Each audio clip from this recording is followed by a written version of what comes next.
So, folks, I was on the Line's Transatlantic Call-In show. Yet again, I co-hosted with Alexander, taking calls about trans issues ranging from advice to spicy debate.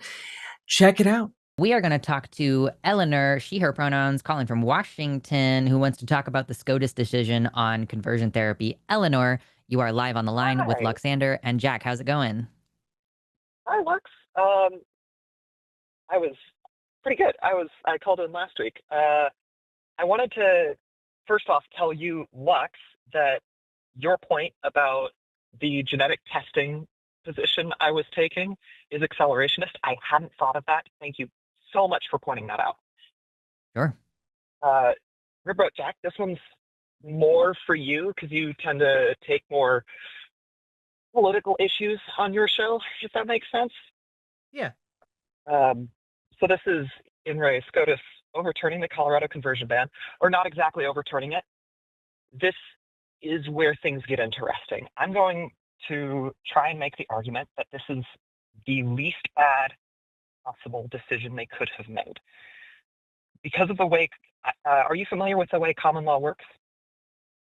I am not, but I am familiar with the liberal justice's dissent on the case. So I think that might be the direction you're going with Okay. this, but please, by all means, lay it out. My argument is sort of tangential to Justice Kagan's, but not the same. So, because of the way common law works, laws the legislature pass aren't actually the law. It's not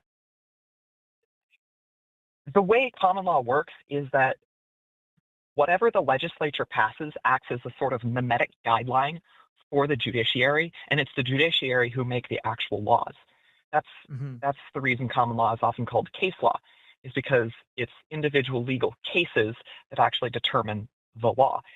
So, uh, for example, with the Kansas ban on, I believe it was bathrooms, there being Hmm. no punishment specified is actually way more dangerous because some conservative judge can just simply do something incredibly outlandish. And unless that gets contested, that's the precedent now. And that's binding on all lower courts and all future decisions. Hmm. And it also becomes a mimetic guideline for all other adjacent courts. So any courts below Kansas is binding, but anyone next to Kansas, like over in Missouri or Idaho or something, it's not binding, but there's a good chance that judges are going to follow it. That's the reason the 1919 Dodge v. Ford Motor Company decision isn't actually binding on all 50 states. I believe it was decided in Ohio, but that doesn't mean that people aren't following it. And that doesn't Yeah. mean that judges have not concurred with it, even though it's not binding. So I think the argument Lux made last week is that therapy, or maybe this was Ben, therapy isn't free speech. And first off, the law kind of doesn't care about actual ontology. Therapy may or may not therapy may or may not ought to be considered speech, and therefore specifically free speech, and therefore protected. The question is whether or not it is within case law. So if it is considered free speech and you set that precedent, then other actors can argue in court based on that decision, potentially in ways that are detrimental to your own laws. Does that make sense? Yeah. I'm kind of seeing Yeah. the shape of the argument here related to Kagan's Yeah. dissent. Yeah. Yeah. There are consequences, and there's a lot of politicking that goes on. So the specific decision that SCOTUS made is to send it back to the lower courts to be reviewed with the utmost of of judicial scrutiny. And I kind of think that is the least bad possible decision because it's not a ruling. It is not actually saying we uphold this or we overturn this. It's throwing it back to someone else, which means that it's not binding on all 50 states. It's binding on whoever is underneath the court that actually makes that decision. I want to say that's the Second or Third Circuit Court of Appeals is the next highest where Colorado is. I'm not sure. Hmm. doesn't really matter. The point is, if SCOTUS were to I muted rule myself. I want to ask a that clarifying question, Eleanor. Did you say that this was like the best outcome? the best possible outcome given this case, not the best outcome in general. Yeah. The best outcome would this case never be brought, but that didn't happen. Well, I mean, because you mentioned, and you're correct, that like case law is binding at the lower levels. Like, would it not have been the best outcome for the Supreme Court to make a definitive ruling that it's not an acceptable practice, and then that would be binding on all yes, lower courts, which would be 50 that states? would be worse. I am claiming that would be worse than the decision they did make, the 8-1 majority. Does that make sense? That's shocking to me. Why are you making that claim?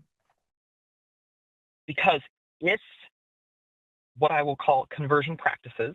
This is a distinction I did draw because it's a distinction that can be argued in court. So it's an important distinction. If conversion practices are declared by SCOTUS to be free speech, that decision is binding on lower courts. So were, say, a Florida legislative session pass some kind of bill requiring conversion practices be conducted, for requiring, for example, mental health providers to conduct some amount of conversion practices before offering gender-affirming care, because SCOTUS says that is free speech,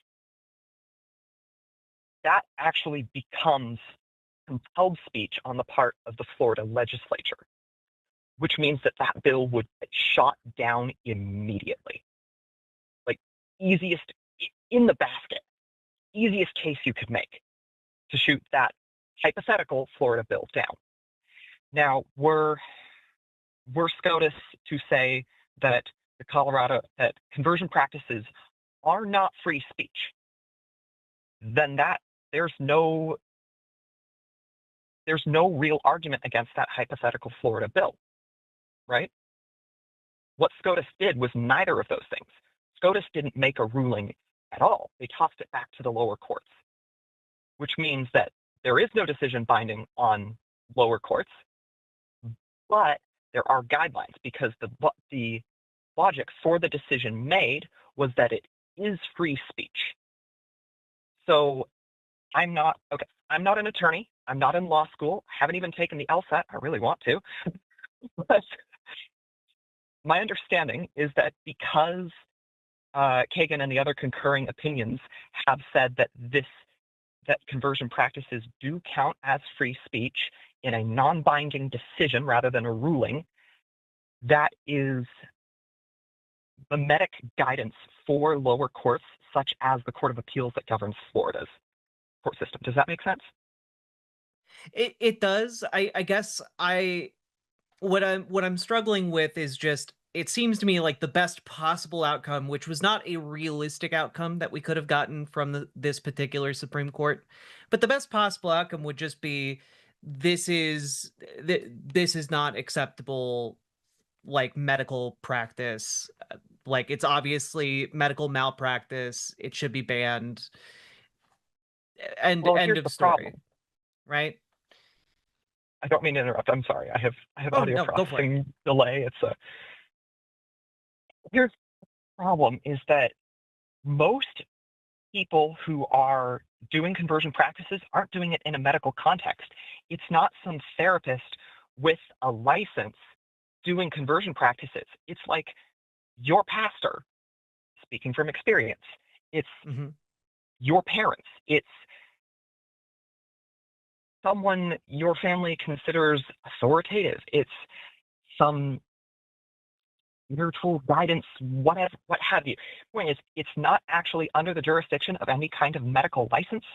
So you can't actually hold the threat of someone losing their medical license for malpractice against someone trying to do conversion practices, because most people trying to do conversion practices aren't under that jurisdiction to begin with.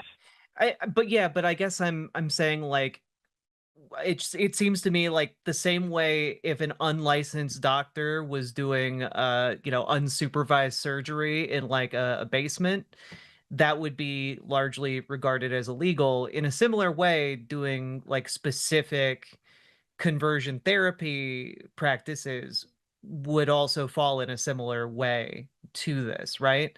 So like I guess I'm just saying, like, in my mind, like the best outcome possible would be this practice is illegal.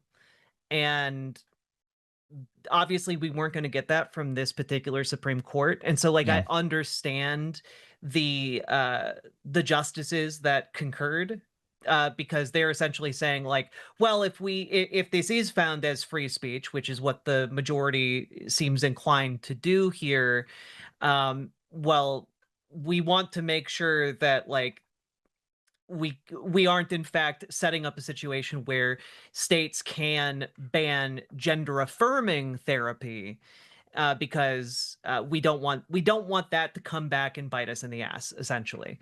And it just seems to me that Justice Jackson kind of has it right here, that like the practical effects of this decision, which again, I understand the liberal concurrence, but I think Jackson is correct when she wrote her, rebuttal, essentially, to say this is going to harm a lot of people.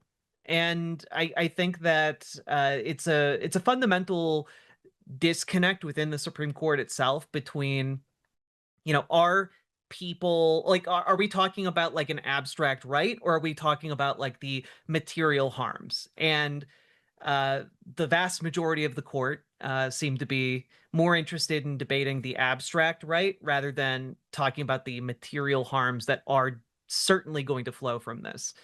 And Yeah. so to a degree, like, I understand what you're saying when you're like, this is one of the least bad options, because I kind of agree on that front, but like there were definitely better options on the table. Like, we just weren't going to get those better options because the majority of the court is absolutely lost their marbles.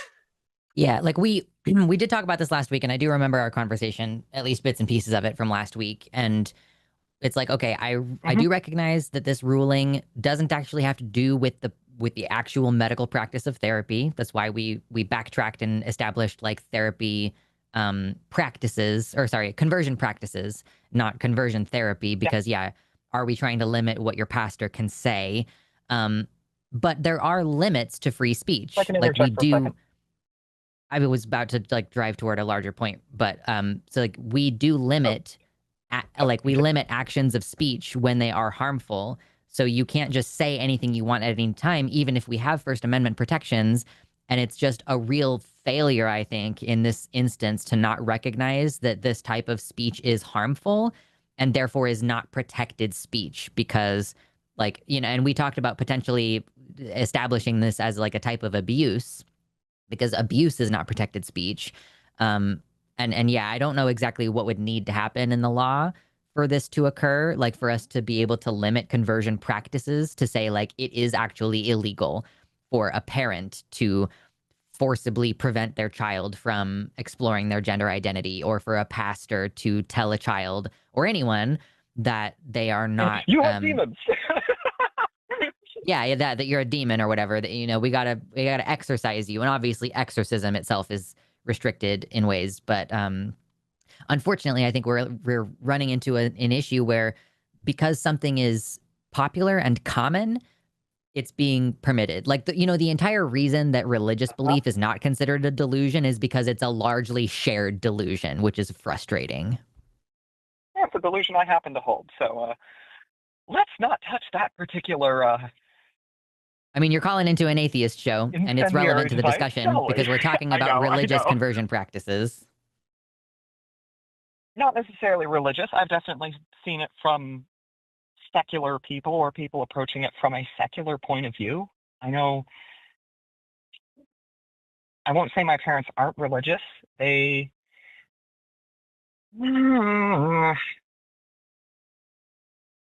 My mom at least tries to justify her support of conversion practices from a secular argument, which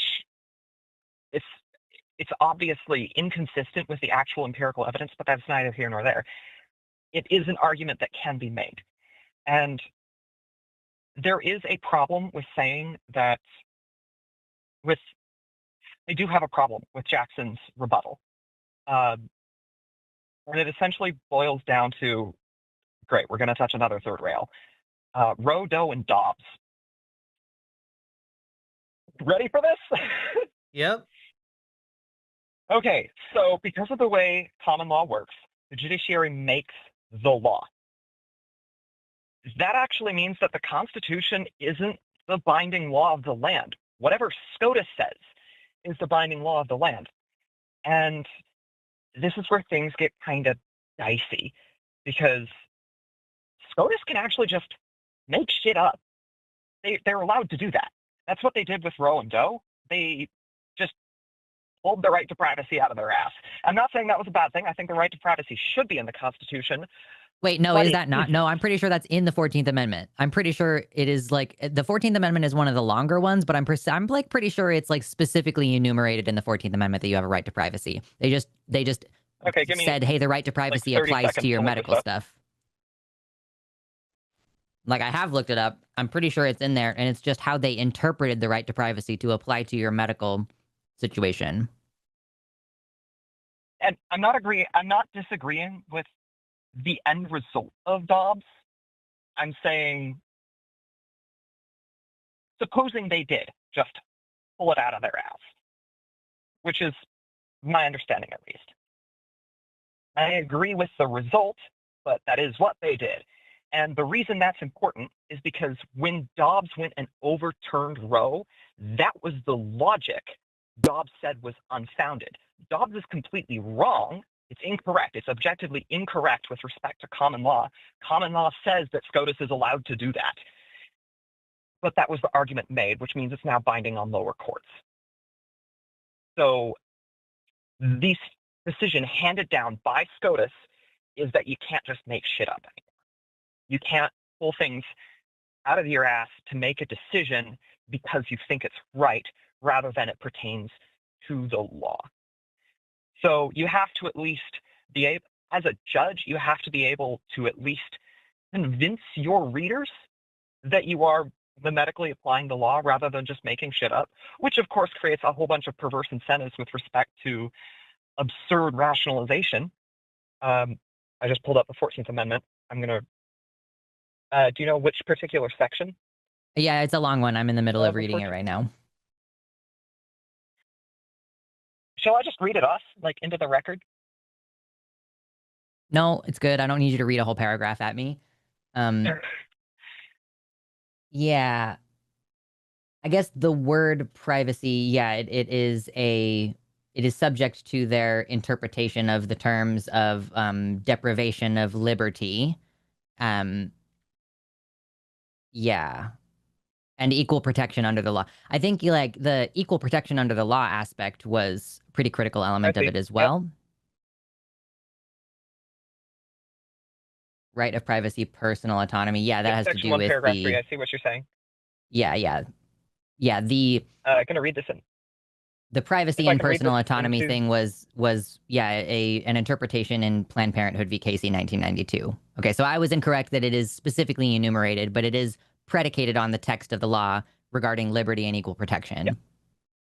Okay, and here's where memetics comes in, because it's the right to privacy isn't enumerated here, and an argument could be made that this has nothing to do with privacy. I'm not going to make that argument because I think it's fucking stupid, but it can be made, and similar arguments have been made in court and won.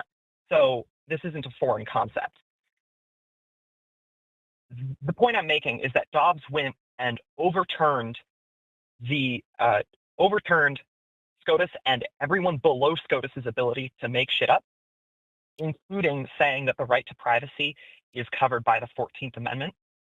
Oh, it's covered by the 4th Amendment. The 4th Amendment guarantees right to privacy. Yeah. But I don't think the 4th Amendment was what was cited in Roe v. Wade. I don't know whether or not it was. Kind of, again, I'm not an attorney.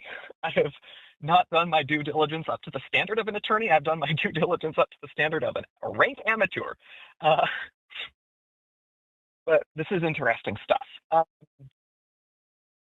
So the problem with Ketanji Brown Jackson is like, yeah, she absolutely could have said that conversion practices are abuse, and you need and we need this needs to be illegal because it's abuse.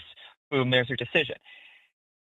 If they had made that decision, it would have been overturned on the ground of someone else arguing from Dobbs.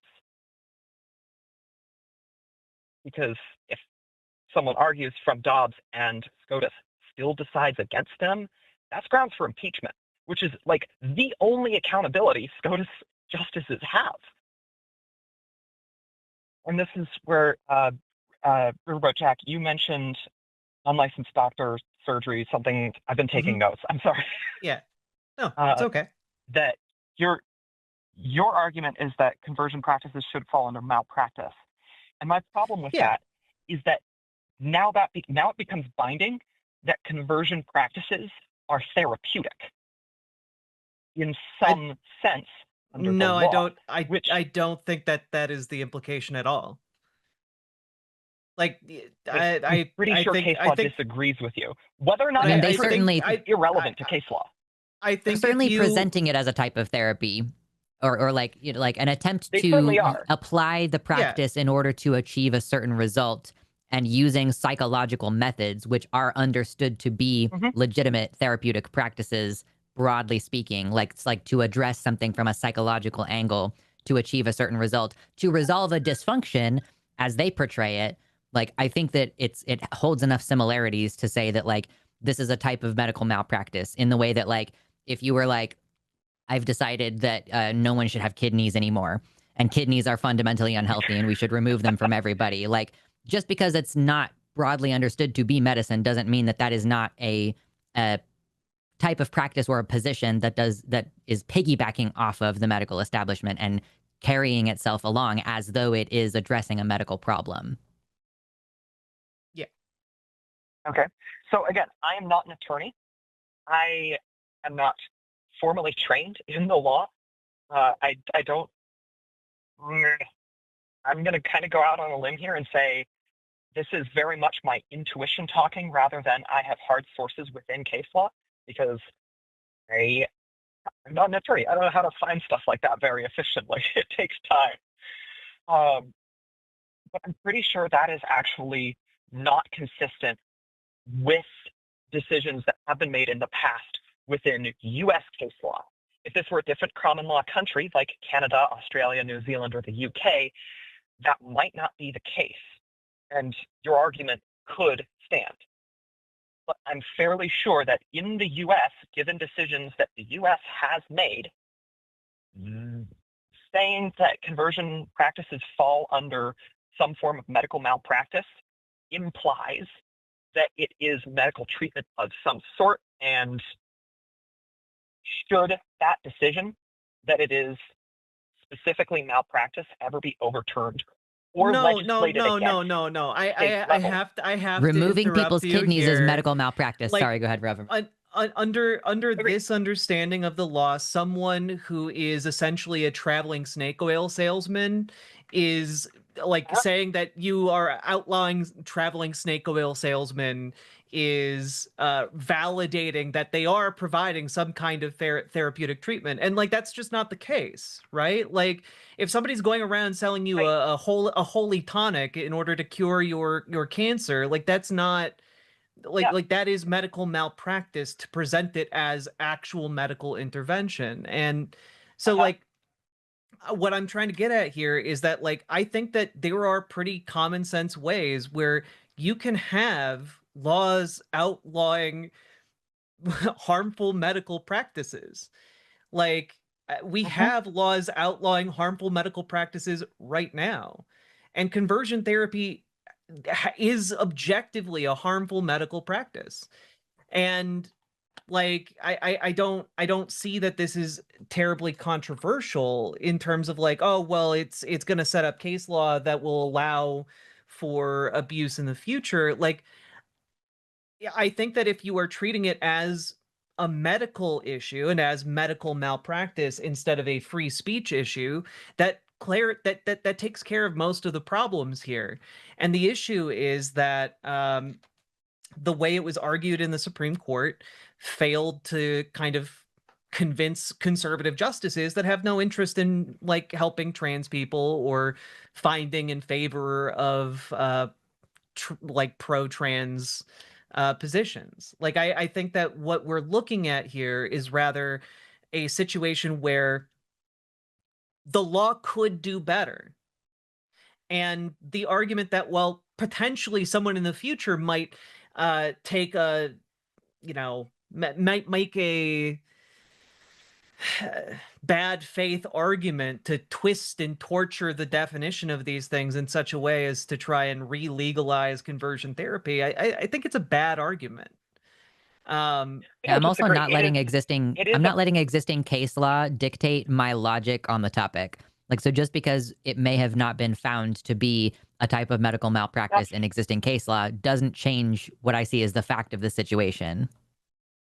Okay. We agree on the objective facts of the situation. The trouble is that legal facts do not care about reality. Courts do not care about reality. Whether or not it is actually reasonable to say that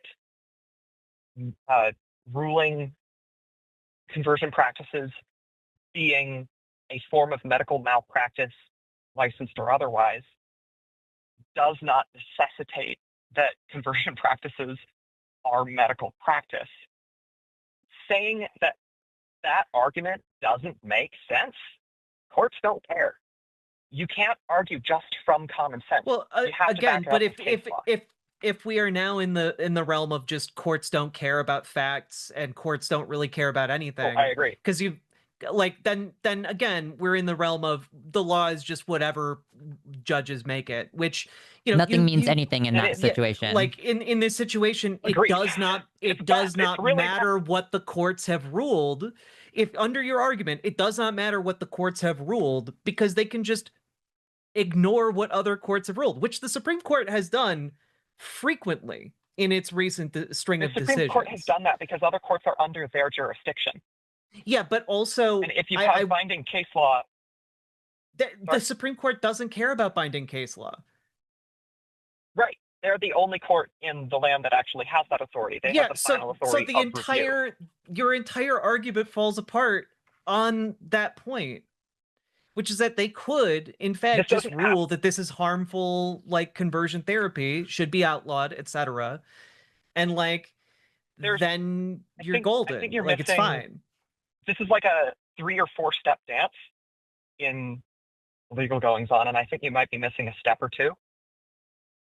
So, supposing SCOTUS, I just need to point out that Jack has made a career out of studying law, and no one here is more of an expert than anybody else.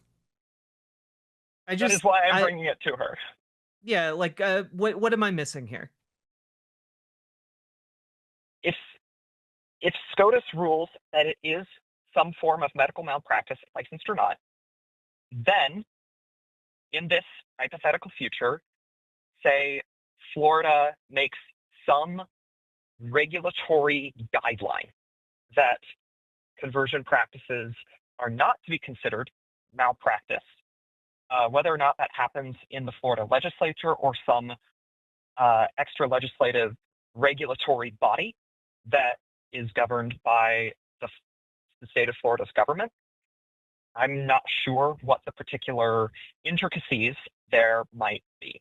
Again, I'm not an attorney. I mean, would not the federal law supersede the state law on that particular subject? I'm not sure whether it's not federal law; it's federal judicial ruling. And yeah, but that is effective. That is effectively taken as like the effective law of the land, right? Because if you cannot be absolutely sure that no one in a lower court can argue for some sort of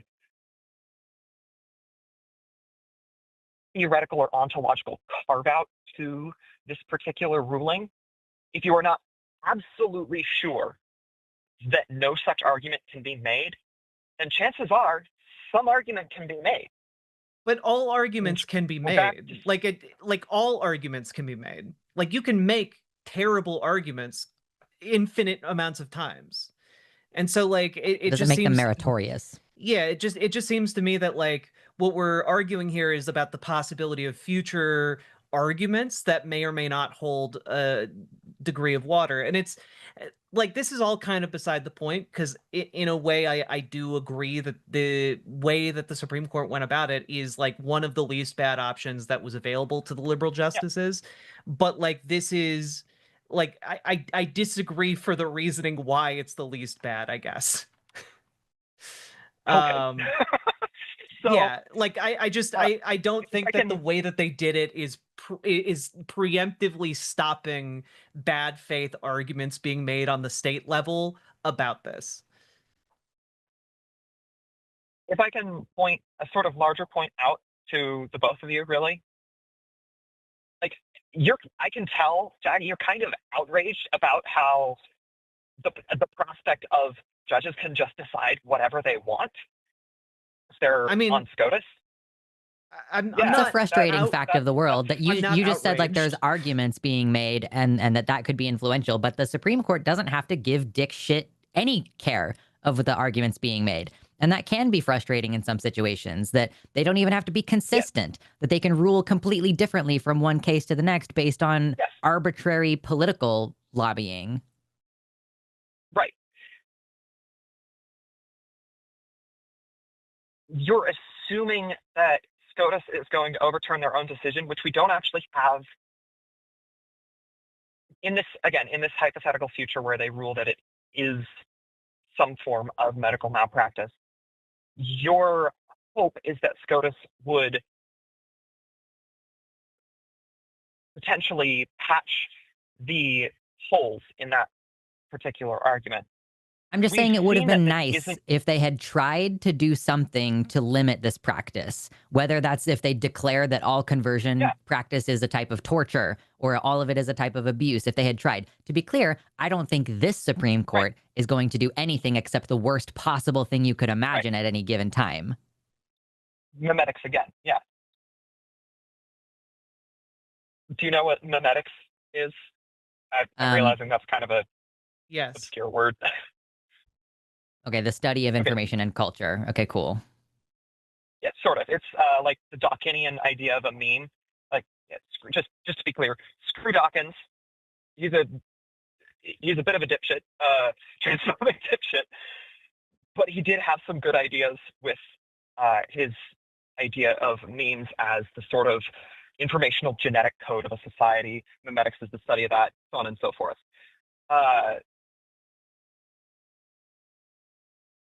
What time is it? Okay. Yeah, I do think we have a couple more calls that we got to get to anyway. Okay. So yeah. Thank you, Eleanor, for the call. I appreciate it. This has been a fantastic conversation. Thank you so much for engaging with me. Yeah. This has been fantastic. I think I have like two other small things I wanted to say to Lex. Make them quick.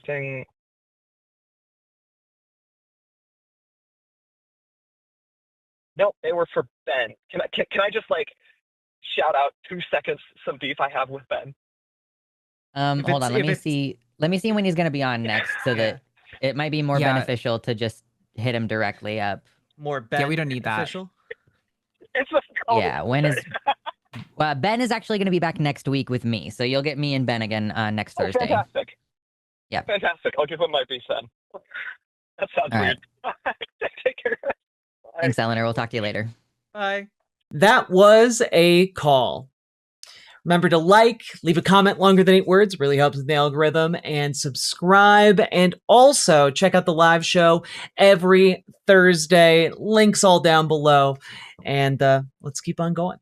Riverboat Jack is coming to town. All the viewers gather around. Twitch and YouTube is where she streams. All that content is bursting the scenes. Politics, daily, plenty more. Her sense of fashion you'll adore. So grab your stuff and hop aboard. We're going straight to Jack's Discord.